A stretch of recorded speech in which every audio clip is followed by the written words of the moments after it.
সম্মানিত দর্শক শ্রোতা, আমি আজকে আসলাম আমাদের নেত্রকোনা কেন্দ্র মডেল থানা তার ভিতরে। তো আপনারা দেখতেছেন আমি থানার ভিতরে আছি। তো আমাদের নেত্রকোনা অঞ্চলে আজকে তো চিরাং ইউনিয়ন তো দুল্লি রোডে একটি মার্ডার হয়েছে একটি গাড়ির জন্য। তো এই গাড়িটা, এই যে সিএনজি গাড়িটা, এই গাড়িটার জন্য তার আজকে মর্মান্তিক মৃত্যু হয়েছে। তো আপনাদেরকে আমি গাড়ির কিছু দৃশ্য দেখাইতেছি। লাশ ওইদিকে আছে, আপনাদেরকে দেখাবো। এই যে আপনি দেখেন ধুলাবালু নাশ হয়ে গেছে, এই যে রক্ত জমে আছে, রক্ত গাড়ির ভিতরে রক্ত, যে দেখেন রক্ত।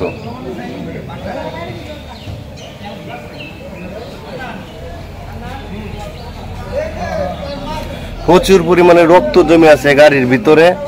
তো এই গাড়িটার জন্য আজকে তার মর্মান্তিক মৃত্যু হয়েছে। তার লাশ অলরেডি বাইরে মাত্র নিয়ে গেছে ময়না তদন্তের জন্য আমাদের নেত্রকোনা।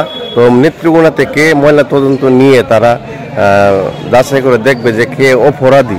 একটা সাইনবোর্ড টাঙ্গাই যাচ্ছে, এই সাইনবোর্ডটা কেন্দ্র সিএনজি টেম্পারেট সিএনজি চালক, উনির নাম নুরুজ্জামান।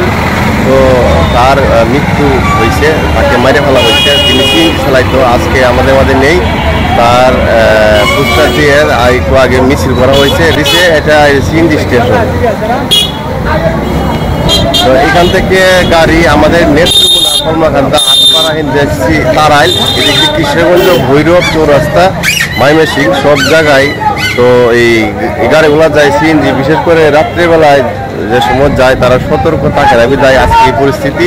তো নুরুজ্জামানের মৃত্যুতে তারা র্যালি দিছে এবং মিছিল দিছে, থানার ভিতরেও গেছে। তো একটু আগে তার লাশ নেত্রকোনা ময়নাতদন্তের জন্য নেওয়া হয়েছে।